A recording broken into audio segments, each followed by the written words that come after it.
everybody! So today we are at number 37 in my series that I've been doing on the Disney canon. We are looking at the animated classic Tarzan, and this marks the end of the Disney Renaissance, one of the most popular, if not the most popular eras of Disney films. So Tarzan, it's a movie that I really enjoy. I think it's a solid film, but I have to admit I was a little bit less excited about it on this rewatch than I maybe been in the past. I don't know why. I can't even tell you exactly why some of the problems bothered me a little more this watch than in the past, but it's still strong, and let's talk about it. So Tarzan, of course, is based on the Edgar Rice Burroughs novels and all the different film adaptations over the years. There's been so many, and it's certainly much better than the last couple versions of Tarzan that we've gotten, including one this year, The Legend of Tarzan.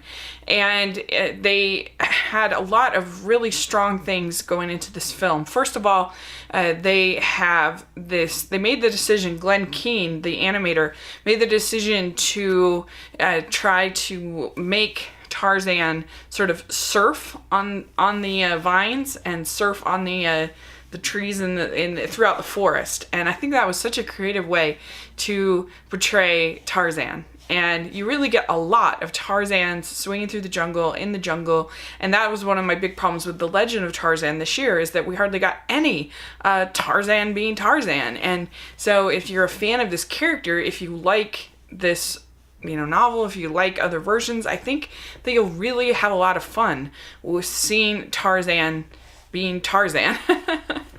And it is pretty dramatic at the beginning, with his parents getting shipwrecked and starting their family, and then the cheetah coming and killing them. It's pretty brutal. You see blood. They definitely don't shy away from all of that. And one of the things that made this movie really, really special is that they invented this concept called the deep canvas, and they were actually given an honorary or technical whatever Oscar for it. And deep canvas is have a CG background that you're able to make sort of look like a painting, and then you're able to put the 2D animation on top of the CG background. And so that's why everything looks so deep and so vivid in this. But they did such a good job of making it feel, I think, cohesive, making it feel together. You don't feel like here's one layer and here's one layer, like you do with Brother Bear, for instance, where I feel like you totally, in Brother Bear, the CG background and the 2D characters I don't think fit at all. This, I wouldn't know if I didn't know about this technology. It just feels seamless, I think. And and just the sequences, like I said, when he's surfing through the jungle are so beautiful. And you get this scene of Kala finding the baby Tarzan, and them having this sort of bond, which I think is really lovingly sort of portrayed. I've always liked Kala's character in here.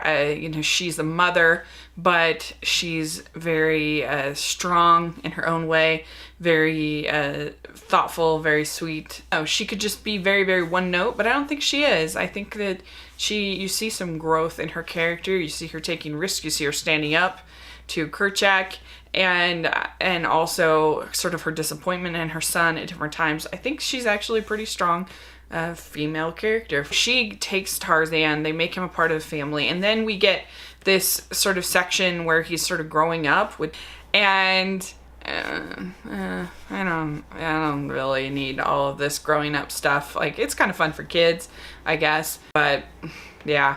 And then finally the story kind of starts really going when you have Jane and her father coming, and the expedition with Clayton, and they are coming to try to study gorillas. Well, Tarzan doesn't even know that there are other people like him. Kala has not told him that. And so, he just thinks that he's different for some reason. He's like a different kind of ape, which I think was interesting. And I liked the way that in comparison to Pocahontas, where Pocahontas, she immediately speaks English. They don't have any, real sort of cultural differences. I like the way that they don't do that with Tarzan, that when he meets Jane, he rescues her for to begin with, but then they have to kind of communicate using their hands mainly, and I love the hand kiss basically that they do. I've always really liked that in this movie, and I think that the two of them have actually really great chemistry. Yes, she's a damsel in distress, but it is the jungle. I don't know. Like, I feel like it kind of works, and I feel like especially once they're sort of introducing each other to their cultures, I think they have really nice chemistry. They're one of my favorite Disney couples. And you don't have either one kind of being sort of stronger necessarily than the other. You can kind of see why Tarzan makes the decision that he makes to introduce Jane to his family, even though he knows that he shouldn't. And you'll also have Clayton as this villain, and he is a pretty lame villain, but I kind of think he sort of works a little bit if I was going to defend him. I feel like he's sort of an homage to your sort of classic 1930s kind of style of movies, and sort of an old school Tarzan kind of a villain type feel. I know there's something kind of classic about even his voice, and the way that he dies is super intense, but maybe that's sort of making excuses for him because he is, he's not that different than Radcliffe. He's pretty greed. So then he has his friends Turk and Tantor, and I don't really care for them. I don't really like Rosie O'Donnell's vocal performance. It's not really her fault. She does fine, but I just don't particularly like the character. I find them kind of annoying. But they're the comic relief, for this film. And, at this time, Disney basically always thought they had to have comic relief characters that was their sole purpose, basically. And it's not that original or different as far as the story, but I don't really think you need that for Tarzan. I think you kind of want the basic kind of story. I don't think you need to get that far out of the box. But where I think it's super strong is the surfing through the jungle scenes are just so beautiful and so captivating and wonderful. And I think the relationship between Tarzan and Jane is really, really good. So that's the strengths of Tarzan. I think the weaknesses, it's interesting about the music. So the music is a weakness in this movie, and I actually like the music. I like Phil Collins. I think he's talented. I think he's a good singer. I don't have any problem with his voice.